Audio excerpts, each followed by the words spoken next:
Breast feed చేసే తల్లులు ఆహార విషయంలో అదనపు జాగ్రత్తలు వహించాలి. ముఖ్యంగా మొదటి కొన్ని నెలల పాటు ఒక్కోసారి కొన్ని ఆహార పదార్థాలు ప్రత్యక్షంగా శిశువుపై ప్రభావం చూపిస్తూ ఉంటాయి. తల్లి తినే ఆహారాల్లో కొన్ని శిశువు లేత జీర్ణ వ్యవస్థ మీద ఎఫెక్ట్ చూపించవచ్చని అంటున్నారు వైద్యులు.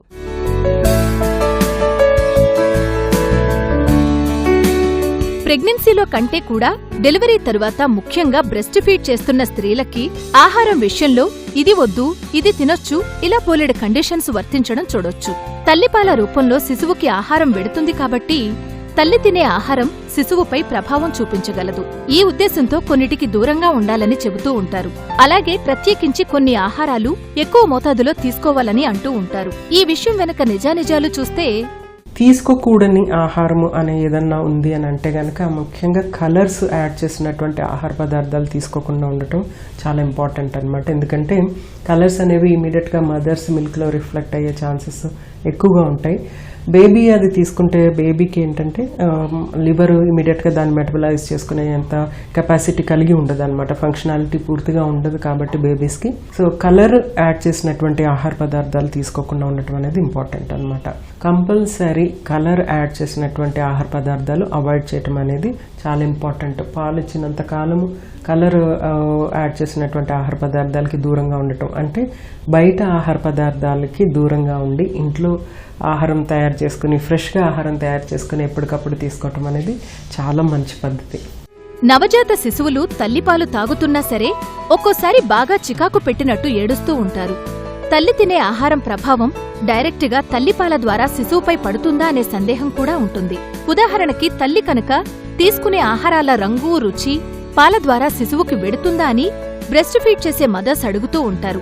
రీసెర్చ్ ఆధారంగా చూస్తే తల్లి తినే ఆహారం రంగు, రుచి, వాసన ఇవన్నీ కూడా తల్లిపాల మీద ఎలాంటి ఎఫెక్టు చూపించవు.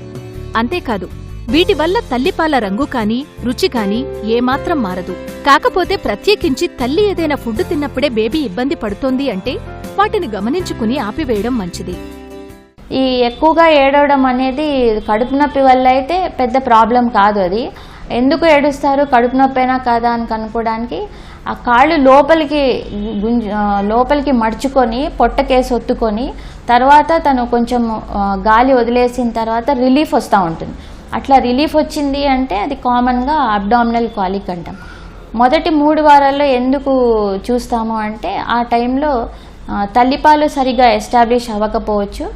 దాంతోపాటు మనము పాలు సరిపోవటం లేదని ఏదైనా ఫార్ములా ఫీడ్ ఇస్తే కానీ, మంచినీళ్ళు ఇస్తే కానీ, లేదా ఫ్రూట్ జ్యూసెస్ అట్లా ఎక్కువ అడిషనల్ ఫీడ్ ఏదైనా ఇచ్చినప్పుడు కామన్గా వస్తూ ఉంటుంది. తల్లి తీసుకునే ఆహారంలో ఏమైనా జాగ్రత్తలు తీసుకోవాలా అంటే యూజువల్గా ఎక్కువ కారము, మసాలా, దెన్ ఏమైనా నిల్వ ఉంచిన food, then heavy food like roasted items, బాగా డీప్ ఫ్రై చేసిన ఐటమ్స్ అట్లాంటివి తినకుండా, అంటే బేసిక్గా మదర్కి కూడా ఈజీగా అరుగుదల ఉన్న ఫుడ్డే తీసుకుంటూ ఉంటే బేబీకి కూడా అట్లాగే ఈజీ డైజెషన్ ఉంటుంది అని చెప్పి. బికాస్ స్పైసెస్ వస్తాయి మిల్క్లో. దెన్ కొన్ని మెడిసిన్స్ కూడా దీనికి కారణం అవుతుంది.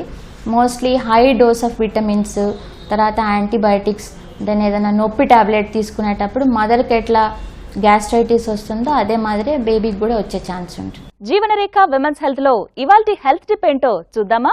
ఫస్ట్ 40 days బాలింత తీసుకోవాల్సిన ఆహారంలో ఎక్కువగా ప్రోటీన్లు, వైటమిన్ సి లాంటివి, ఐరన్, ఆకుకూరల్లో పాలకూర లాంటివి ఇటువంటివన్నీ ఎక్కువగా తీసుకోవాలి. ఎందుకంటే మొదటి 40 రోజులు అనేది చాలా ఇంపార్టెంట్ ఫేజ్. లైక్ రికవరీ గురించి కానీ, బేబీకి మిల్క్ ప్రొడక్షన్ అవ్వటంలో, మిల్క్ ప్రొడక్షన్ అయ్యి బేబీకి ఇవ్వటం కానీ అన్ని విషయాల్లో హెల్ప్ అవుతుంది.